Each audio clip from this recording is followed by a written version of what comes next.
What is up, everybody? The San Francisco 49ers play a preseason game in just over an hour against the New Orleans Saints. And I can't help but to think back to the 2019 season, beating the New Orleans Saints at that time. That was a Drew Brees led team. That's when we knew the San Francisco 49ers were legit. And we've known basically ever since then that the 49ers have been legit, a very good team contending for a Super Bowl year after year. And that Saints game really marked the turning point for the San Francisco 49ers. For me, in my opinion, you've got the iconic play to George Kittle where he picked up the first down on a short dump off from Jimmy Garoppolo. You had the face mask. He's carrying multiple players. It was a big time moment, a big time game, and a big time finish. And it just meant so much for this regime. And here we go, full circle, playing the Saints again today in the preseason. So, with that being said, I normally wouldn't do a show for a preseason game, but I feel like this one, with the starters playing, there's certainly some things to talk about here. We'll do a call in. I've got a couple people already waiting, so we'll get to them. And just give me your thoughts. You know, who are you looking for today? What do you want to see from this team? Then I got something interesting. We may not get to it, but I got something interesting as well that I want to talk about when it comes to the San Francisco 49ers. And really, as a fan, just how cheap they are. And this one's kind of bugging me a little bit. So we may get to that. We may not. We'll see how the flow of the show goes. But for sure, we'll get to your calls and we'll do it next.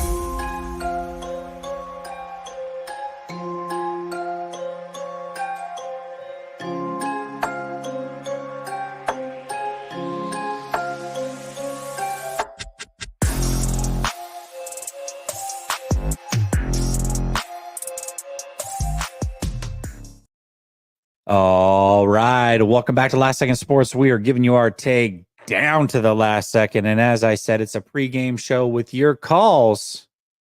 We'll get to those calls right now. No reason to wait. We'll give you 5 minutes to talk about whatever it is that you want to talk about. And we'll see how many people call in. And then I'll get to whatever I want to talk about. All right. We'll start out with Korean 49er. You know, it's a call-in show when Korean 49er is waiting backstage to go first. What's up, Korean 49er? I'm good, Jesse. How are you tonight? Doing good, man. Really good, actually. So, a little over a week ago, I got laid off at my job. So, outside of that, sorry to hear that. That happens. I was angry and disappointed about for a day, But, got to move on with things.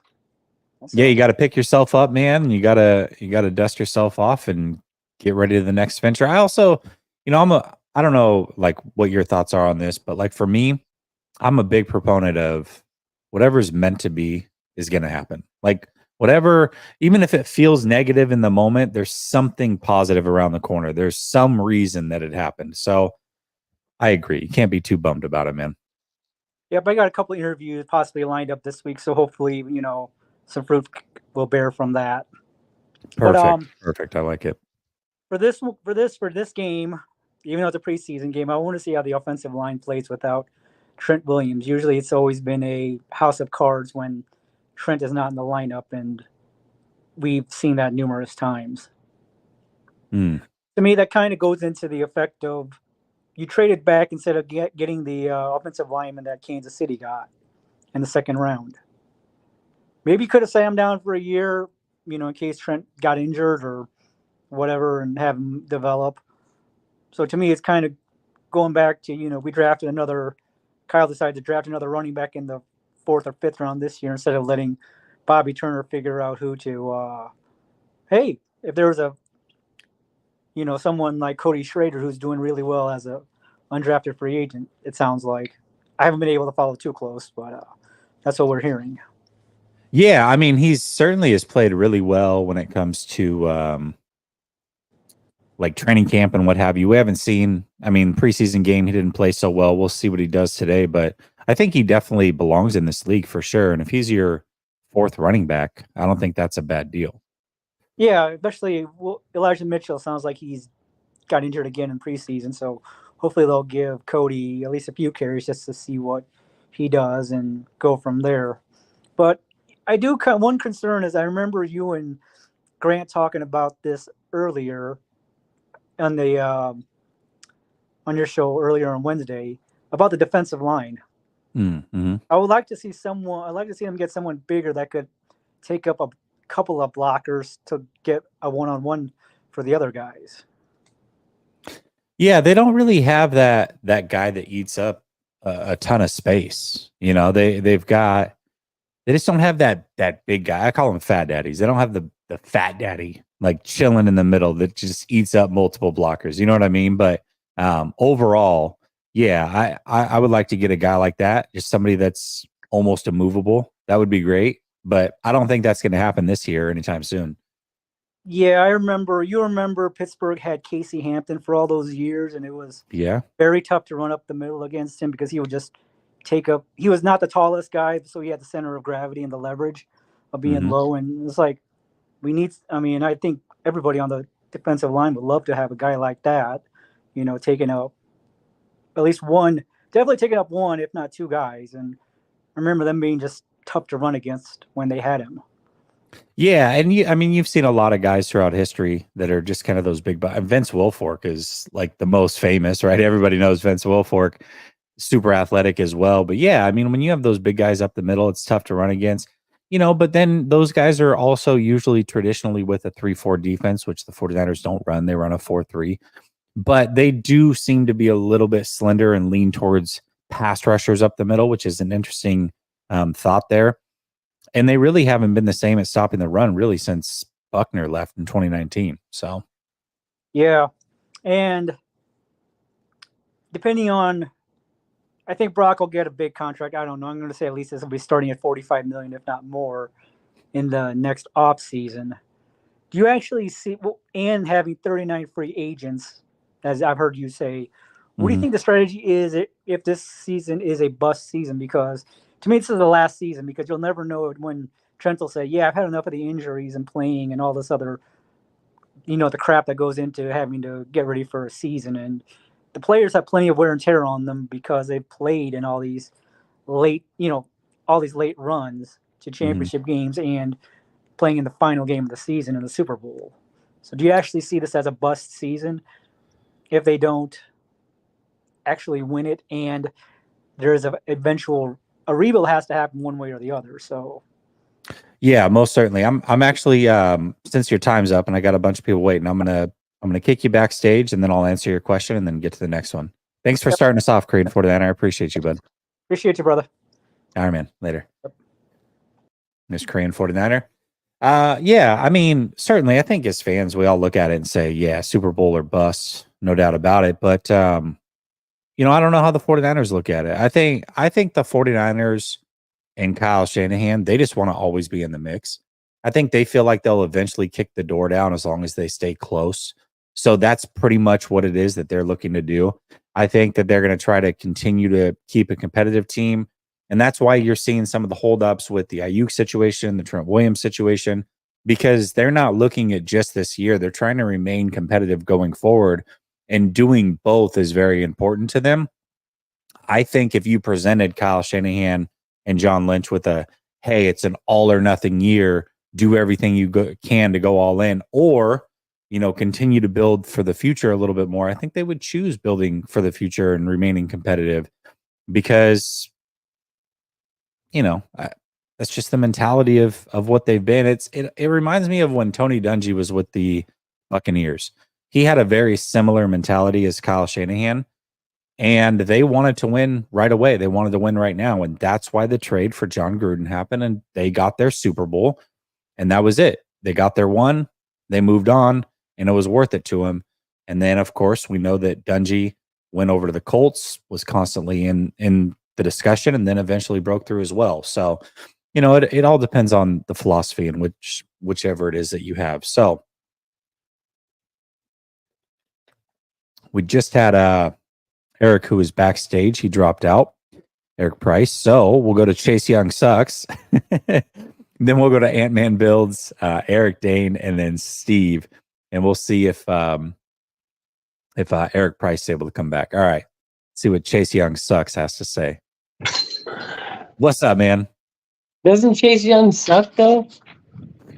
He he does kind of suck, and they get to play him again tonight, Tommy. They get to play him again tonight. That's crazy. What's up, man? How you been? Not bad. How about yourself? I've Good, been man. busy. I Good. haven't been to come on here. Yeah, I feel it. You're making me sick with your nobody else can see your camera, but I can. Like backstage, it was just like circling around on the ceiling. It's like, what did he take his phone and just stick it to the fan? What the hell's going on in there? Yeah, the fan's broken. I was like, Golly, man.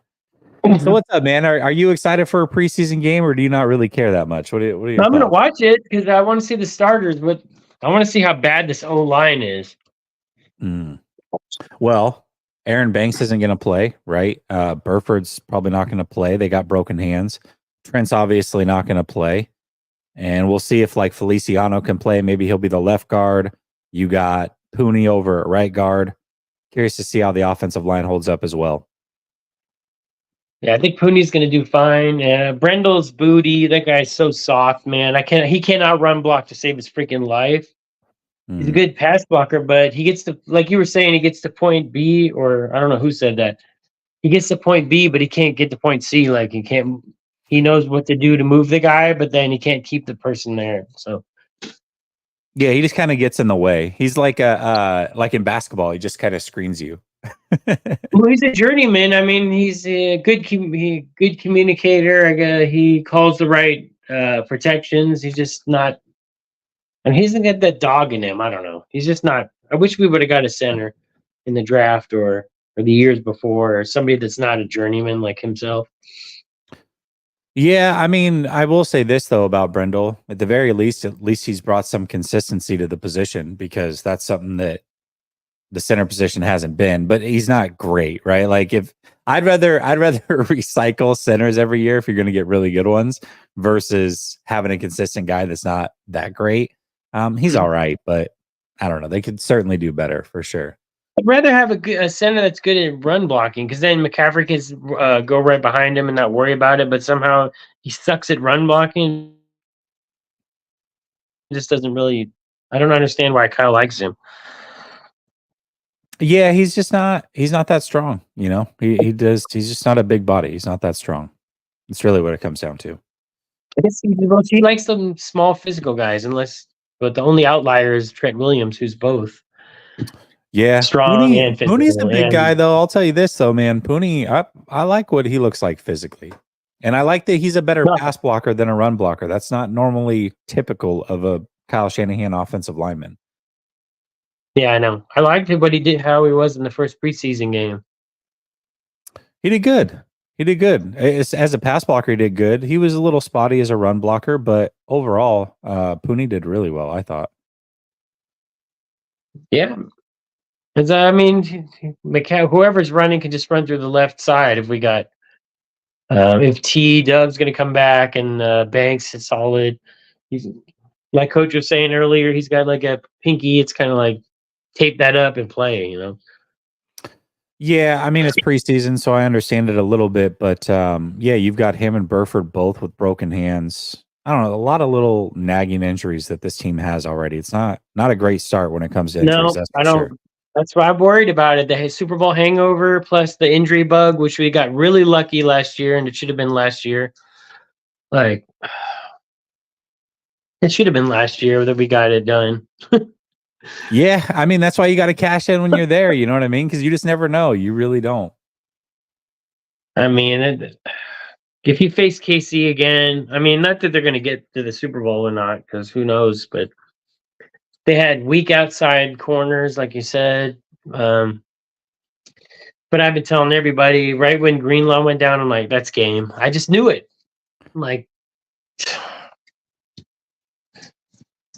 yeah. You know what's interesting about that? You know what's interesting about that, Tommy, though, is that a lot of people echo that same sentiment that you have, that once Greenlaw went down, that was it in the Super Bowl. But those same people are very optimistic about this season. And Greenlaw is not going to be there for the first, 4, 6, 8 games. So it's like, how are you going to look at the Super Bowl and say, well, we can't win without Greenlaw, but then at the same time be super optimistic about this season? I don't think both those things add up. You know what I mean? Yeah. I just know they have the best roster still. I mean, what's the second best roster? The Ravens? Yeah, Maybe. Ravens. I mean, the Chiefs, obviously. Patrick Mahomes, a Yeah. great equalizer. I feel like they've gotten better. Lions got a good roster. I don't know. I think Oh there's yeah, some good right. rosters in the NFL. I know it sounds Yeah, weird saying the Lions, but they're there. I like the Lions. They're physical. They're kind of like the Niners in 2019. Mm-hmm. Yeah, they kind of are like the Lions in 2019. I agree. All right, brother. Hey, listen, I got to get to these other calls. So All right. Well, good seeing you. It's been I don't know how long it's been, but it's been a while. I'm glad you're back. Yeah. All right, brother. All right. We'll go Niners. We'll see how they do in the preseason or this game tonight, rather. Yes, sir. All right, brother. We'll talk later. All right. Bye. I kept saying Eric Price earlier. I meant Jeremy Price. I don't know where I got that from, but Jeremy's back. So I'm going to go to him, then Ant-Man's, then Eric, then Steve, then Marcos. If we get too far into this, we'll see how the time goes. I might have to bump it down to like a 2-minute timer, but we'll see. All right, let's get to Jeremy real quick. See what he's talking about. What's up, Jeremy? What up, Jess? Long time no see, brother. Yeah, it's been a minute. But the season's here, so I expect to see you more often. Yes, sir. Yes, sir. Dealt with a lot of shit over the summer. It's been a rough last 4 months. Lost my mama. Lost the That's the Super Bowl. worst. Yep. Lost the Super Bowl. It's been a rough last like 6 months. But whatever. We're here now. Moving forward. Yes, sir. What do I want to see? Honestly, the preseason, I just like to see Kyle, like I've always wanted to see. I want to see Kyle Shanahan start acting more mature. Yeah, good luck. Yeah, we got Dobbs. So Good luck look, with that. we're praying for Purdy to stay healthy, and as long as he stay healthy, I think we'll be all right. But let's say he does go down. Dobbs is not one of those guys. He's not a yes man, and I feel like, God damn, Kyle, let those boys cook. The only real thing I really want to talk about, even though it has nothing to do with the preseason, is this whole Ayuk shit. Yeah, it's a little bit of a damper on things for sure, but I don't know. I think it gets done, man. I do. Now my question to you is this: do you think it's healthy to keep playing this game with him? I just think that they're too late into this whole situation. You know what I mean? Like I don't know that it's ideal. I would have preferred if it was going to be like if the 49ers just weren't comfortable paying him whatever, knowing what his demands were. I'm okay with that. Right? But you got to make that decision a lot earlier. You can't do it this late into the offseason. No, you can't. But I just feel like this guy, $30 million is a lot of money, Jess. It is. It is. W- But it's all in how it's structured too. You know what I mean? Marco actually did a really good job yesterday. He had a show. And Tua and Jordan Love have the same agent, right? But if you Yeah. look at the way those contracts are structured, they're structured very, very differently. Jordan Love's contract really is almost no hindrance to the Packers. Now, Tua's is a big time hindrance in year 2 to the Dolphins, which is next year. But after that, it goes way down. So it just depends on how you want to structure a contract. There's multiple ways that they could structure this thing to make That's it true. in their favor. And one thing, and they won't do this. I know they won't do this. Oh, But usually contracts are cheaper. Like if a player's in a contract like Ayuk is right now, when they rework that deal, it'll get cheaper in year 1, but it doesn't have to. Because the 49ers have so much money, if I were them, I would take a lot of that contract, roll it into this year, pay it up front, and be done with a big portion of it so he's inexpensive going forward. They're right. not going to do that, but that is an option. They certainly could do that. I mean, obviously, we don't sit at those tables and we don't know the actual numbers and For et sure. cetera. I just think, Jess, $30 million is a lot of money. And It is. whatever the fine print is on this contract, I don't think any of it is worth it, dude. There's no one player that is worth more than the actual team, and I feel like this guy is a fucking excuse my language. I feel like he's becoming a distraction, Mm. and he's acting like look, he's really good. We do need him, but there is no Justin Jefferson on a team full of stars. Yeah. You know what I mean? Like, I don't know. I don't see what the holdup is. Does he really want to be here? I'm saying ship his ass. Let's take care of Trent and let's ship his ass. Okay, but let me ask you this, Jeremy. You say that, but would you be okay if they traded him for future picks and didn't get a player to help them this year? Because I think that's the reality of the situation. I think that's what the Steelers are offering. I think they're offering like a second and a fourth. And then fourth, I don't know yeah. I don't know that they're offering a player in return. Yeah. And I don't think So I don't that's think we, I don't right, think we want right? and I don't think we want George Pickens. Well, and Pickens, listen, they're not going to give us Pickens back. Frankly, they're just not going to do it. Yeah. But even if they were, I mean, if you think this guy's a fucking diva or He's not. He's not Shanahan's. He doesn't even block. He's not Shanahan's cup of tea at all. Yeah, I get you. And attitude is horrible as far as like being a good teammate. Yeah, Like for he's sure. he's Hey, definitely a guy that cries. You right? He's like, I want the ball. listen, I think the deal's going to get done. I think we're going to be fine with it when it's all said and done. But it is frustrating while we're going through it. Jeremy, I got a few more. I want to get to them before I get out of here. But appreciate you, man. Enjoy the game tonight. All right, brother. Sir. What's that? I said enjoy the game tonight, man. We'll talk soon. Yes, sir. See you soon. Later, bro. All right, there's Jeremy. I'm glad he was able to get back in. Let me get to these super chats real quick before they stack up on me. William Sprague says, Grant Cohn is my ultimate hero, and I'm from Mass. Listen, I love Grant, but I think even Grant would say you got to choose a better hero. Keenan says, finally caught alive. I hope all is well. Thank you, Keenan. It is well. It is very well. Brother Bob says, when I get on, I want 15 minutes to curse Kyle Levy.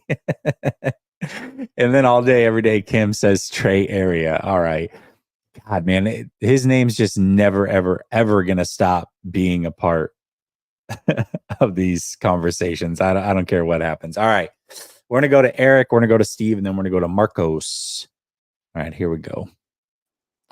What's up, Eric? Hey, what's up, Jesse? How are you? Doing good, man. Doing good. By the way, speaking of Trey Lance, I noticed you posted an ad for, I think it was BetUS a couple weeks ago. You picked Trey Lance for the under. That was your suggestion. Do you know how that bet turned out? It turned out bad, and it wasn't BetUS. It was Underdog Fantasy. Shout out to Underdog Fantasy, sponsor of the show. Appreciate y'all. Yeah, it was Underdog Fantasy. Yeah, I lost that bet. Yeah, just wanted to throw that out there. But perfect. Yeah, thanks, so man. the reason I was calling in, I wanted to get my season predictions on the record before the season starts. So thank you for having the call-in show. Thank you for taking my call. We'll start with the NFC West. This one's pretty much going to be the exact same as last year. 49ers are going to win the division. Rams are going to make the playoffs. I don't see the other two teams really doing much of anything. I'm not a big fan of Geno Smith. Kyler Murray, maybe if they're having a Call of Duty tournament, he might place well. But in football, I'm not going to put my money on Kyler Murray. So I got the 49ers and the 49ers win the division, Rams making the playoffs. NFC North, I have the Lions winning the division, and I have the Packers and the Bears making the playoffs. Now, if you do a little quick math, you'll notice that I've already used up all three of my wild card teams from the NFC, which means in the NFC East, only one team is going to be making the playoffs in my prediction. And unfortunately, that team is going to be the Dallas Cowboys. I don't have any faith in the Philadelphia Eagles. I think people are really overlooking the fact that the last 2 months of the season, the Eagles were one of the worst teams in football. I mean, they were losing to bad teams. They were barely beating. They were struggling to be competitive against the New York Giants. And everyone's acting like, oh, well, it's over now. They're going to get back to normal. I don't think so. I think Nick Sirianni is a weasel. I think he has negative leadership traits. I think when the team is winning, I think he's like a cheerleader. When the team is winning, everything is fine. But once they start losing, I think Nick Sirianni is one of those guys. He's pointing fingers. He's blaming people. He's not a serious person. So I don't expect the Eagles to, just bounce back this year. Okay. So I got the Cowboys winning that division. And then in the NFC South, I have the Falcons winning the division, being the only team from that division make the playoffs. I think the addition of Kirk Cousins is going to unlock some of the talent they got on offense, allow those guys to finally excel in the league now that they got a real quarterback. I had the Bucks winning that division, but they made two big pickups over the last week that I can't deny. Yeah. So I'm going to go with the Falcons as well. Yeah, to the defense, which they needed. Yeah. They really needed to balance out that side of the ball. So for the AFC, I got the Chiefs winning the AFC West. I know it's a big shocker. Okay. I'm really going on a limb there. And I got the Chargers making a wild card team. Now with the Chargers, you got the immovable force against the irresistible force against the immovable object. The irresistible force being Jim Harbaugh always makes the playoffs, and the immovable object being that the Chargers always find a way to choke. So which is going to win out? I'm putting my money on Jim Harbaugh. I think he finds a way to lead the Chargers to the playoffs. He's got a really good quarterback. They just got Joe Alt to go with Rashawn Slater. They got bookend tackles. I think the Chargers make the playoffs as a wild card. The AFC North, I have the Ravens winning the AFC North, and I have the Bengals making the playoffs as a wild card.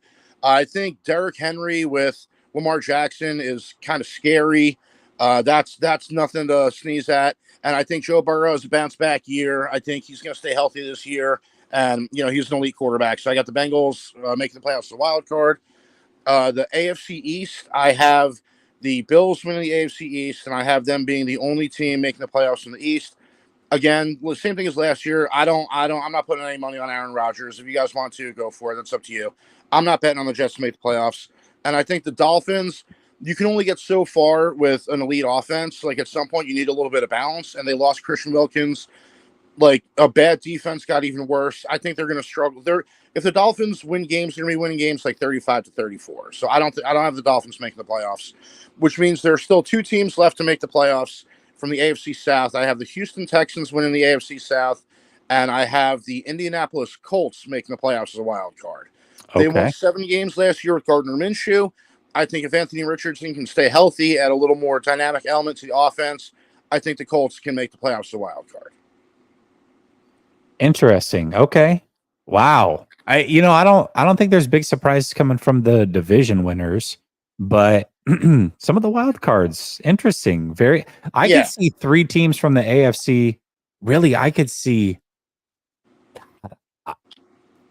It's crazy, but you look at the AFC North, I could see all 4 teams making it. I really could. I mean, depending on what you get from the Steelers, they're always going to be in the mix, right? And I think they added a lot of talent on the roster overall. Now their quarterback situation sucks. But, man, the AFC is going to be really interesting. Really interesting. And then I don't buy the Chargers. Can I also make my Super Bowl prediction? Let's do it. Last year, you had it dead on, didn't you? Almost. Close. I was 1 point away. I picked the 49ers over the Chiefs. I was 1 point away from being correct on that. Right. I got to go with a different route this year. I got to be honest. I'd love to pick the 49ers, but I think that this year the Houston Texans are going to beat the Detroit Lions in the Super Bowl. That's my pick. I think the Texans, we've seen a lot of history of quarterbacks on rookie contracts. You surround them with talent, they can succeed. Last year, the Houston Texans made the playoffs and won a playoff game.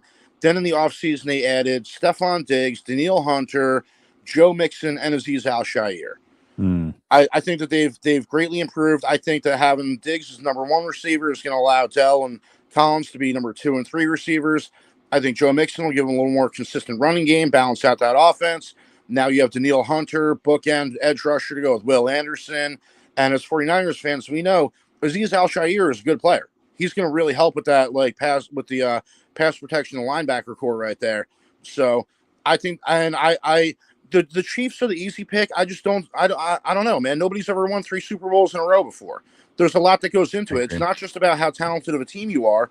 The Patriots went undefeated and they lost the Super Bowl to the Giants. I mean, you need not only to be talented, you need good coaching. You need, not to have turnovers in big games. You need to avoid getting injured.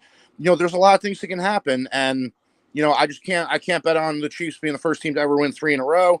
So I think the Texans are improved. I got them beating the Lions. And I think the Lions come out of the NFC I think that they're just really talented. They're really good in the trenches. They added DJ Reader. That's going to really help with their run defense, which will help specifically in the matchup against the 49ers. And we saw last year, the first half against the Lions were blowing the Niners out. Now, the Niners made an excellent comeback to win that game, yeah. But now with a little more playoff experience, maybe Detroit knows how to close games like that out a little bit. So yeah, I think it comes down to Campbell and his crazy decision making. I'm gonna get you out of here, Eric, but I'm gonna respond to a little bit of what you said about the Texans. Thanks for calling in, brother. Thanks for taking my call. Have a nice day. All right, later. I like it. Texans. The reason I like the Texans pick is because, first of all, he's right. Nobody's won 3 in a row. There's a reason for that. But if anybody's going to beat the Chiefs, it's probably got to be a team that doesn't have the scars from Patrick Mahomes, right? Like you look at the Bills, and I think the Bills, they're it's going to be a bit of a down year for them. They still might make the playoffs, but that team's not ready to compete for a Super Bowl. But that team can't get over the hump that is Patrick Mahomes. They've got scars. You look at the Ravens, they've got scars. Very good team as well. Now the Bengals, they've kind of done their back and forth thing, but quite frankly, Joe Burrow's a good player, but I also think he's a bit overrated. He certainly was not the reason that they beat the Chiefs, and I just don't think that he's going to outduel Patrick Mahomes, especially in Kansas City again. I think that was a one-off. And then there's a team that is young and up and coming and doesn't have the scars against Patrick Mahomes and the Chiefs, and that would be the Texans. So I don't know if I'm willing to go out on the limb that he is, but if there's a team that's going to knock off the Chiefs, I think it might be the Texans. So I don't know. We'll see how it goes. All right, we're going to go to Steve and then Brother Bob. What's up, Steve? You there, Steve? I think you're muted. There you go. Should be a little mic there at the very bottom. I know it's hard to see. There you go. No, okay. That was your camera. That was your camera, not your mic.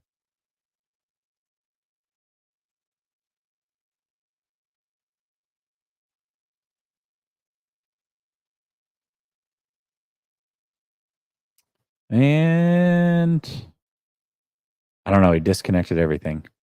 All right, Steve, listen, if you want to get back in, just join the chat real quick. Let me know. I'll shoot you the link to get you back on. All right. I'll go to Brother Bob in the meantime.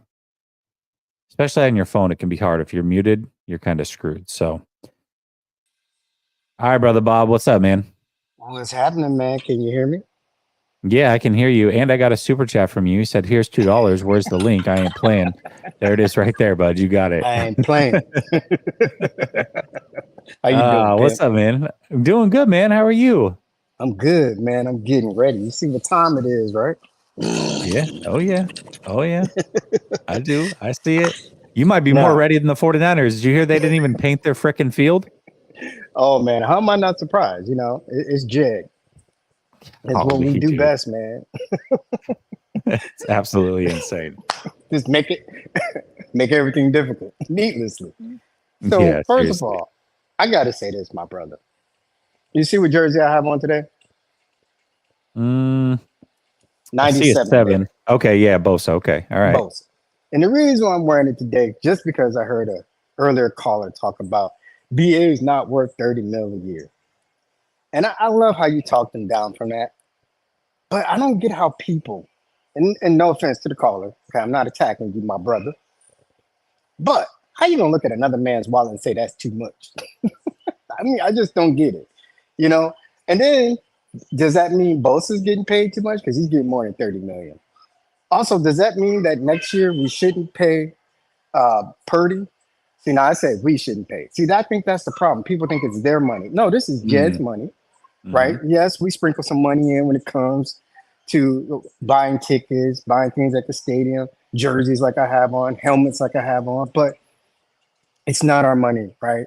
So the market is what dictates. And I just wish people would understand that. Put themselves in that position. Should you take less money than what the market says? It's like going to a job. Hey, man, to make things easier for the boss over here, can you take, I don't know, $100 less per week, $100 less per day, $100 less per minute? No, you don't do that, right? So I just don't understand why some people don't understand how the market works. And, could be BA's only chance to get paid fat. Moreover, you know what? What we also don't know is we just hear 30 million per year. Obviously, that's probably, leaked from the Niners side.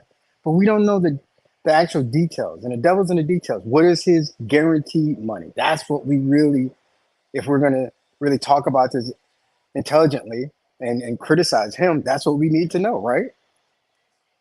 Yeah, absolutely. And this is what I don't understand this either. A lot of people, I literally posted all 22 from the Super Bowl of him getting open all Super Bowl. But like a lot of people like have this thought that like these guys don't beat man coverage. And I think you might be trolling, Joseph. I'm not sure. But a lot of people do feel this way. They're like, oh, I mean, it's not like he was getting open the Super Bowl. It's like, oh, he actually was getting open the Super Bowl. It was kind of all over the place. So that actually happened. Which is why he was mad. And which is what even Purdy said, I should have threw to him. So, look who just joined me. Little one. Do you see what she has on here? I like how she goes, yep. Right here. Look at it right here. I got it. Yeah, that's awesome. So, thank you, brother. So, yeah, man. So, I agree with you that it's just amazing how he gets open and people don't understand that. Like, he put people on skates, and it's funny, break ankles. And it's just like, why is he not featured more? Why is he not treated? Now, I'm not saying he's like Jerry Rice, but why don't we treat him like Bill Walsh did with Jerry Rice? Oh, you're going to have to cover him and somehow do something about this man over here. And then when you finally did try to double Jerry, oh, okay, cool. I go to JT, John Taylor. Okay, cool. I go to Craig, Roger Craig. See, that's how I think you make yourself a genius. If you have, some type of advantage over another team, your opponent, then exploit it until they can't. Do they have to change their whole philosophy in order to stop it? I mean, I don't know. It just seems crazy to me that we don't feature him more. Looking at the all 22, like you said, he was getting open in the Super Bowl. He gets open constantly, but he's like the fourth fiddle on his team. I just don't get it. Yeah, I think the issue that I have is that, obviously Ayuk is not Jerry Rice or anything like that, but absolutely, Kyle Shanahan doesn't punish matchups. And I'll give an example of Ayuk, right? Ayuk against the Rams NFC Championship 2 years ago, I counted, it was like 29 routes he ran. 19, he was wide open. 19, and he was only targeted like 6 times. And it's like, okay, he's going against a corner that clearly can't cover him, a no-name guy. Ramsey had his spot locked up. But why not just go to Ayuk and make them stop it? Like force them to stop it. And if they're not going to stop it, just keep going to it. Remember the Miami Dolphins game a few years back where it was like the biggest nightmare in the world? Niners got the crap kicked out of him. Jed York left the stadium early. He was all pissed. Why was that? Because the 49ers had just picked up a corner off the street and the Miami Dolphins went after him every single play. And there's nothing the 49ers could do about it. I wish that Shanahan had a little bit more of that in him. No, you're absolutely right. See, that's what I mean by genius. You're absolutely right. I hope people don't get it twisted. I'm not saying Ayuk is Jerry. I'm just merely equating the fact of what Jesse treat him like a number one wide receiver. Treat him like a number one wide receiver and make them cover him better because he's getting open.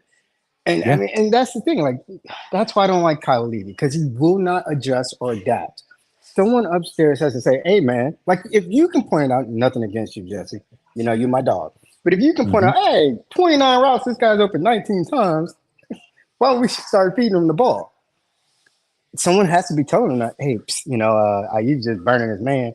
You want to go to him? Nah, I'm sticking to my plan right here. And my plan is not to win. So yeah. I get it. I totally get it. Yeah, it is what it is. All right, before I get you out of here, what's one thing you're looking forward to seeing in today's game? Okay, cool. Let me get out of here too, because you see I got my glasses on today. It's not my normal. Okay. Yeah.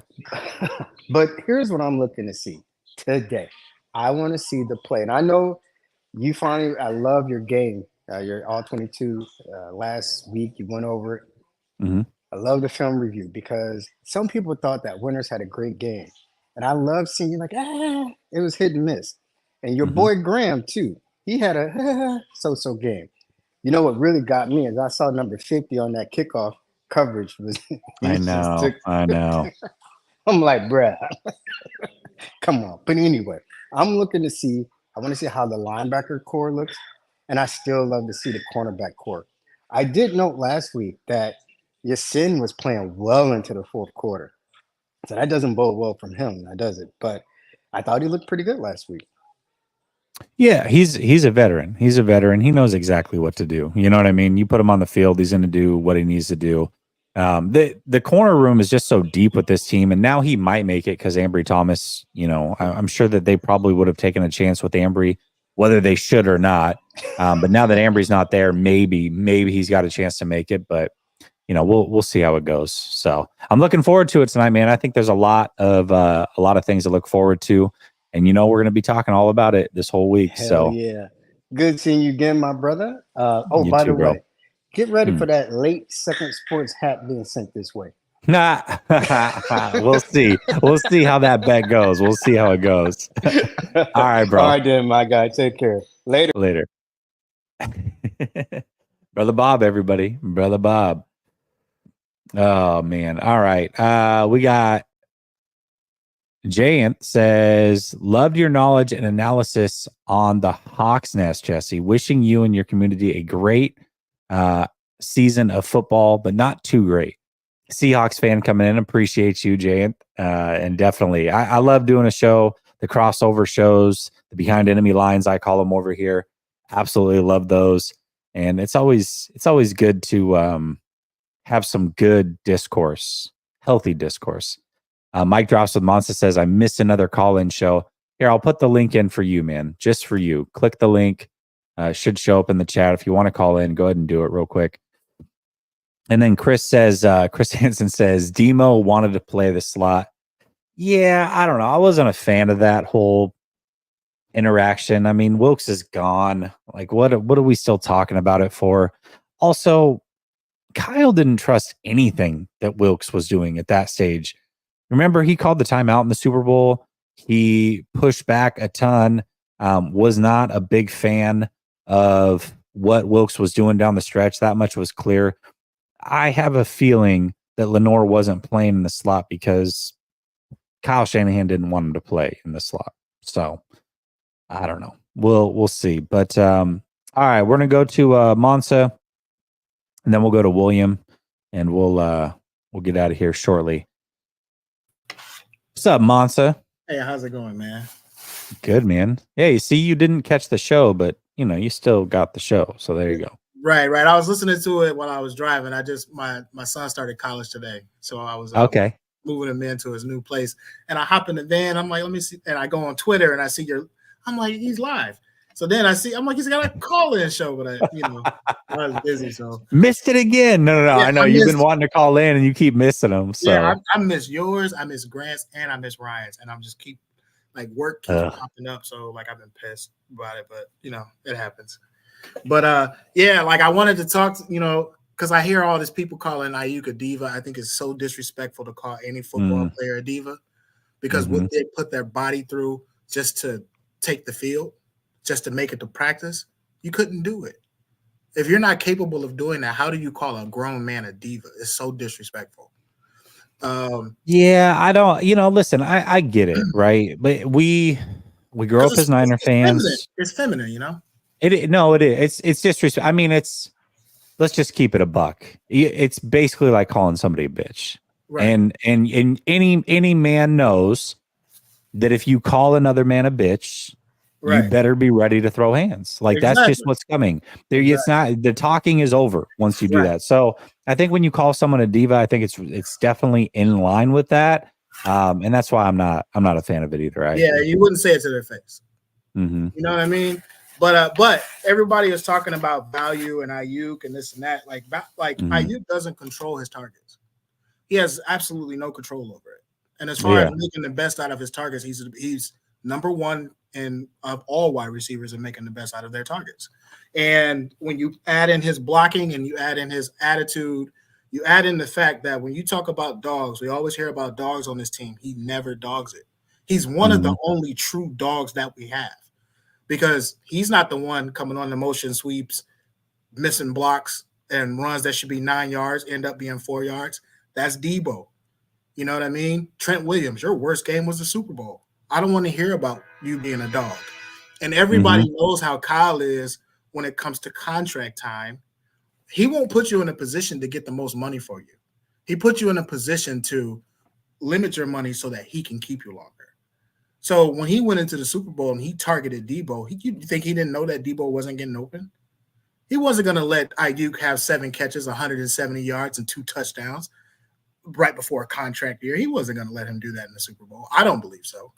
And you see he was running wide open. You mean to tell me that no one upstairs could tell you, hey, Brandon's running wide open all first half? Nobody could tell you that? I'm not buying it. I'm not buying it. Yeah, I don't know. I don't want to subscribe necessarily to that, because basically that tells me that you're willing to lose a Super Bowl over possibly paying a receiver. I don't know if I'm willing to go that far, but what I will say is certainly the game plan was for Debo. It was obvious that first of all, Debo got hurt, right? Debo did get hurt in that game. And there was a chance he wasn't going to come back and play. So even once he was compromised, you still decided to make him the focal point of the game plan when Ayuk certainly was getting open and doing his job. And, Kyle's talked about that a lot, where it's really hard for him to make adjustments mid-game. You have the famous run against the Browns when Debo went out and you start the second half with Jawan Jennings running the football. It was clearly a play for Debo. Yeah. And somehow at halftime, you didn't make the adjustment to not have Jawan Jennings run the football. I don't know. Okay, well, if he certainly an adjustment he needs to make. So I'll say this: if it wasn't about his contract, then you're not. While your offense is great, you're not the genius people say that you are. You can't be. It's impossible. And the only reason that I believe that that's what he did is because of what he did to Jimmy Ward. Whereas Jimmy Ward was better suited to play safety, but he wanted to play him at corner, and then he at slot corner. But then you wanted to give him slot corner money when his re-sign came up. So it's like, if you're on the team, I want you at the best position that's best for the team. I don't care if you get your money elsewhere. While you're here, I want to win with you. You know what I mean? And I just think that he has the belief in himself and confidence in himself that, okay, he's up for a contract. I'm not going to target him as much and we can still win. I believe he believes that about himself. So yeah, I think that's probably a big reason why the 49ers and Ayuk are here. Is there is a part of that where Shanahan at some point during this contract negotiations probably said, I can do it without Ayuk. We're good. Right. I can do it without him.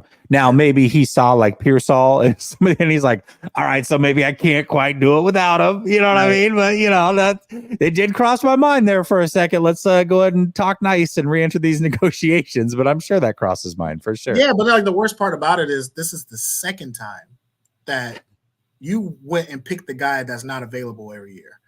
We had the opportunity to get, when we were juggling between Buckner and Eric Armstead, I thought that was a no-brainer because Buckner didn't miss games and Armstead did.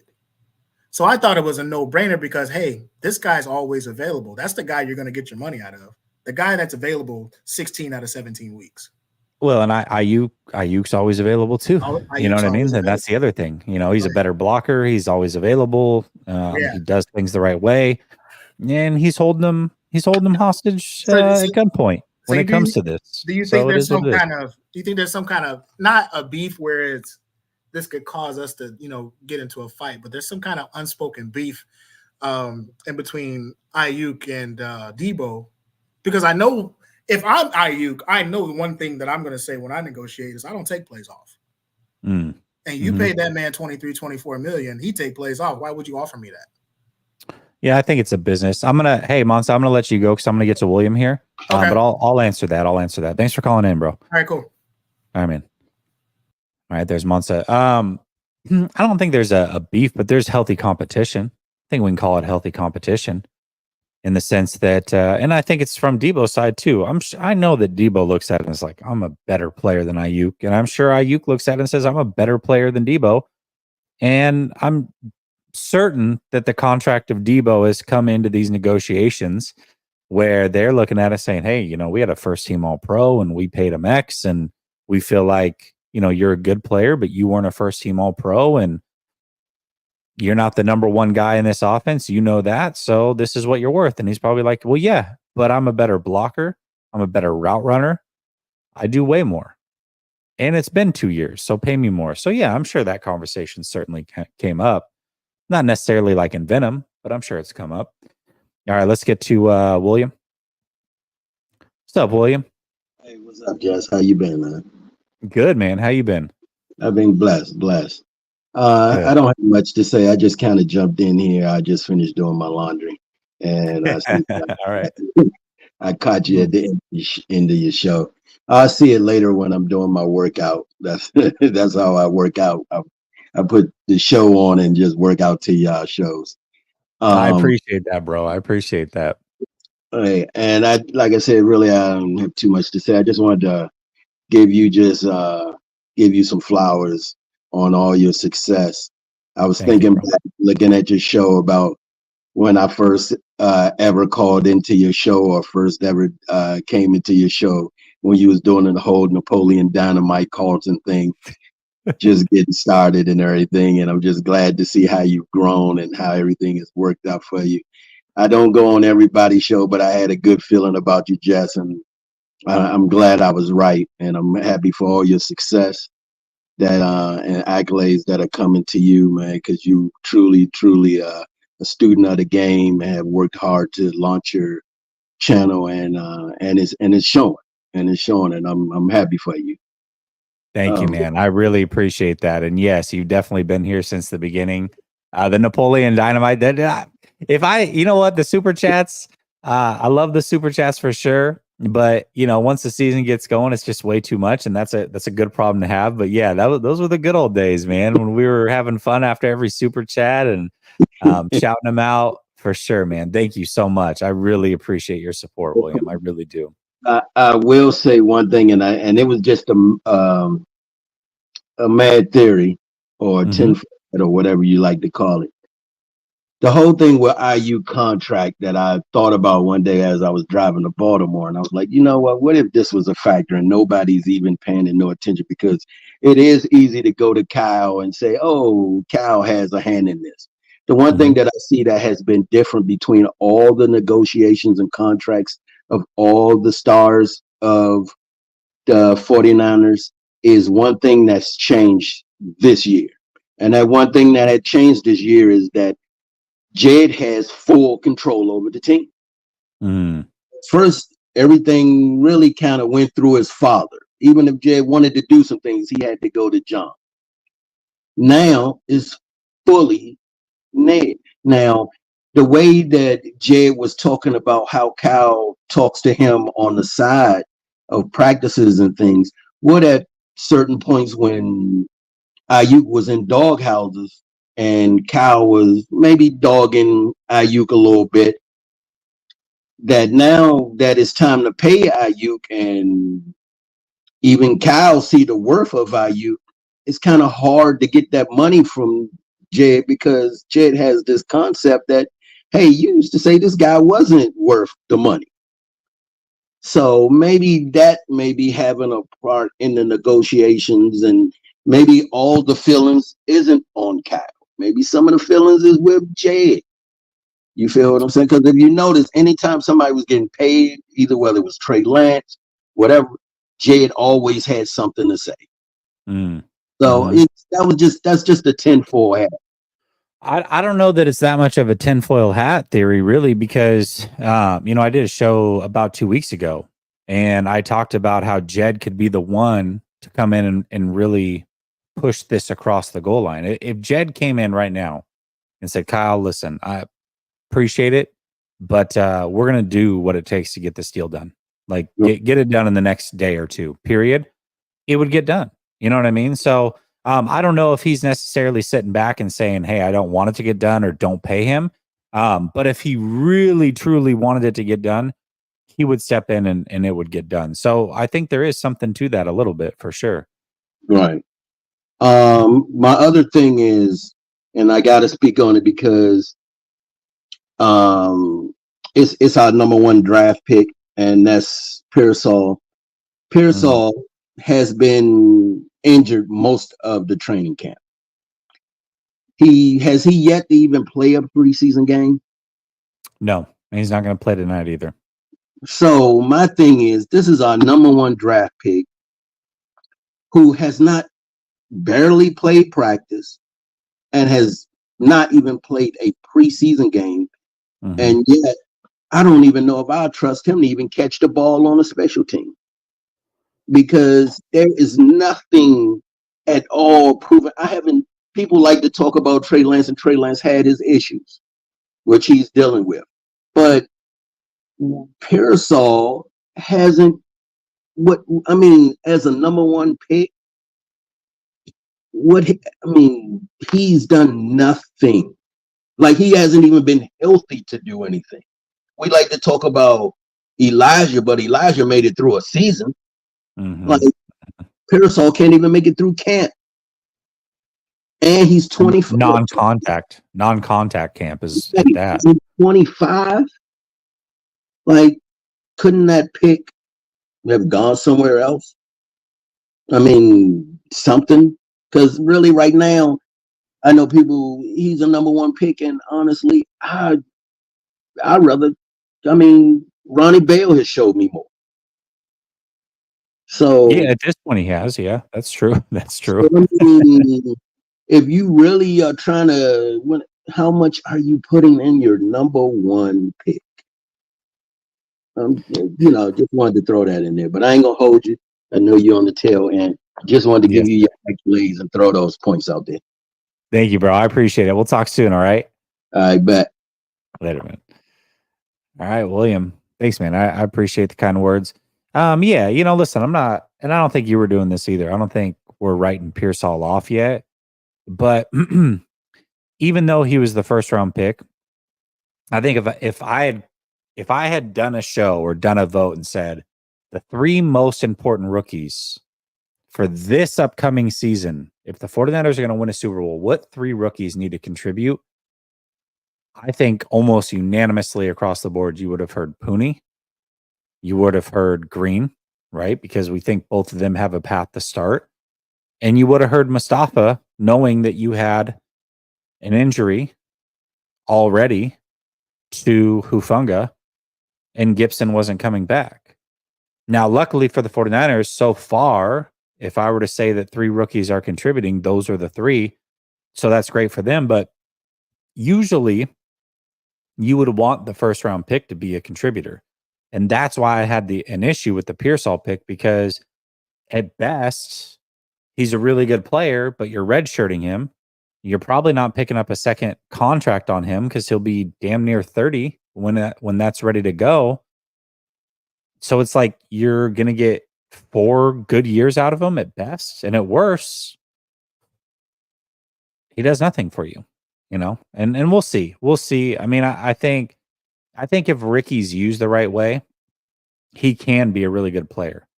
Which was a head scratcher to me as to why they extended Jennings, because I think using Pearsall the right way is to have him be your slot wide receiver. So I don't know. We'll see what happens with Ricky. So far, not great, but injuries happen. Doesn't mean he's injury prone. He had a relatively healthy college career. So let's just hope that he gets back and he is able to make an impact not only this year, but for years to come. Brother Bob says, "Oh, I definitely would call Biash to his face." Why does that not surprise me? Brother Bob says, "Why do we give flowers? What man wants flowers?" I want flowers, Brother Bob. Brother Bob says, "I'm writing Pearsall, aka Jalen Hurd, off. Sue me." Yeah, I just think it's too early. I don't know, man. I can't do that. I just can't write. Whether I may not have thought a player was going to be good, but I'm never going to write them off before they even take a snap in the NFL. I can't go that far. Is it ideal? No. But it doesn't mean that he's a complete bust. We're way, way, way too early for that. So as we get out of here, I do want to say, guys, I'm going to be paying attention to just because this is going to carry probably the talks tomorrow when I do a show with Coach. I'm going to be paying attention to Pooney and Cowing on the offensive side. Obviously, rookies, right? And then Pooney, I think, is going to be a starter on this team. So certainly him. Cowing finally is going to get some action, it sounds like. So I want to see him. Defensively, I'm paying attention to all the new guys. Floyd, Collins, Gross Matos, Campbell. But then I'm also paying attention to the other linebackers. Is Campbell a shoo-in? And if he is he really better than Winters and Graham? I got to see that. And then Renardo Green, obviously a rookie. Want to see him play well. I think he looked really good last week, especially in press man situations. In zone, he was a little bit iffy, but he'll improve. I think he's a really good press man corner.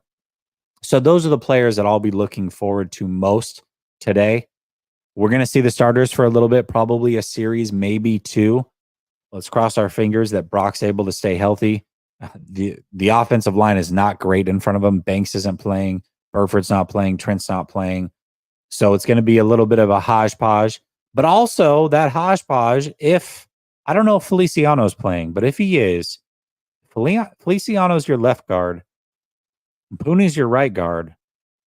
I'm not so sure that those aren't the two best guards that the 49ers have, and they shouldn't be starting anyways. So we'll see. We'll see what the offensive line looks like. Hopefully the 49ers first team offense and defense look really good. And then we got some good things to talk about. So if you're not subscribed, go check out Coach's show. He's going to be live for the whole game. The Coach's Huddle. You can pull it up there. And then also, if you support Last Second Sports, please support our sponsor, Underdog Fantasy. Links in the description. Promo code LSS. You can do more or less over-unders. You can do best ball fantasy football, whatever tickles your fancy. Check it out at Underdog Fantasy. Support them because they are the sponsor of the show. And until tomorrow, enjoy the 49er game. Peace.